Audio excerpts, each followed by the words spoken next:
We have a question from Scott. Scott's 62. He's lean. He's in good shape. He runs, he lifts, and he hits the heavy bag.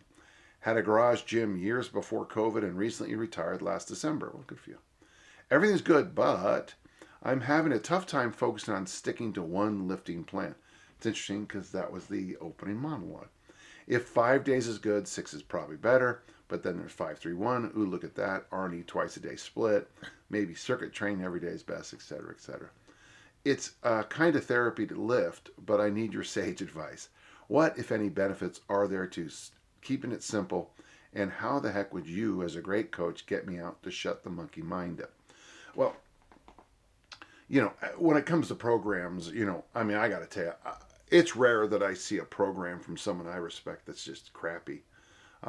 The other day, we're having a conversation about Greg O'Gallagher's Kinobody programs like the Greek God and the Superhero, and I look at those programs and I'm like, this is good stuff.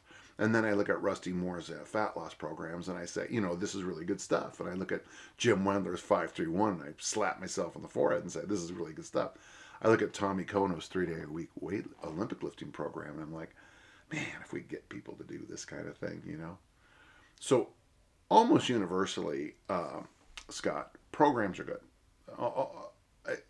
There are some garbage out there, especially whenever people try to really just beat the crap out of you, high stress, lots of, and I'll go to my grave regretting my article on Tabata front squats because I think I was part of the problem there. The high intensity stuff, the old Jane Fonda go for the burn stuff, which has been, 1,000 times worse than what Jane Fonda talked about. All programs are good. The question, young Scott, is within your head. And one of the things that helps me a lot, and I feel like I'm really selling my stuff today, but over at the site, danjohnuniversity.com, we have that goal setting course. But the thing I'd like you to do in the goal setting course is called the 5-2 assignment.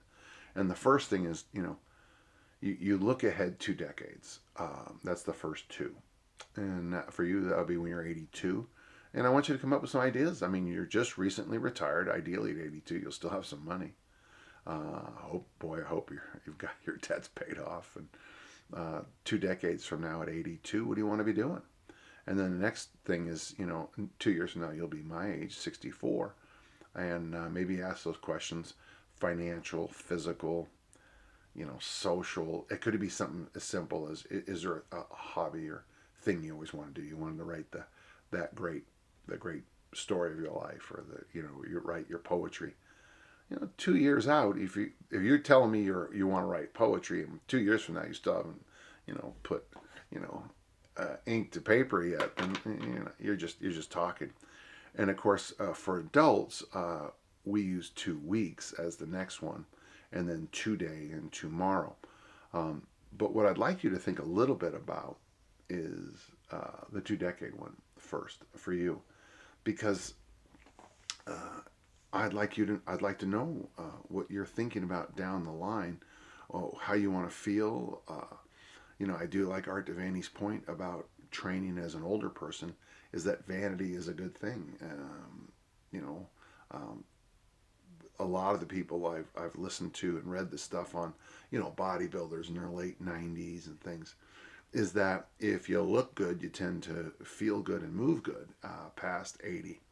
So maybe there's some wisdom into what you said about Arnie's split, but that might be way over the top. I got to tell you, if you just did 3 whole body workouts, for the next 20 years, 3 days a week, whole body, and, had reasonable sets, reps, exercise choice, load choices, and I don't know, went for walks and had a nice, whatever you love to do, I don't know, water skiing or whatever you like to do on the weekends or weekdays.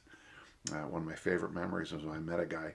I had a day off and I went skiing one time, and he was a retired guy, and they don't offer anymore at the slopes, but Tuesday, Wednesday, Thursday had a special pass that was only good Tuesday, Wednesday, Thursday, and he skied all day Tuesday, all day Wednesday, all day Thursday, and then spend the next 4 days kind of recovering from that. And he got a workout session in to get himself ready, and that's how he spent 4 or 5 months a year. I mean, like that's delightful. So that's what I'd like you to think. The 5-2 assignment first, and then from there, see what kind of comes out, and maybe in that little mental exercise, there might be a value. There might be something in your life that really rings true, and might help you with this sticking to program stuff. It helps me. I mean, it is. 2 decades from now, when I'm 84, I'd like to be able to play with my grandchildren. Leo's gonna be 20. Danny's gonna be 27, 28. I mean, who knows what's gonna be happening then? So, but I'd like to be around to see it. So that changes a lot of decisions I make every day. Okay, I hope that helps.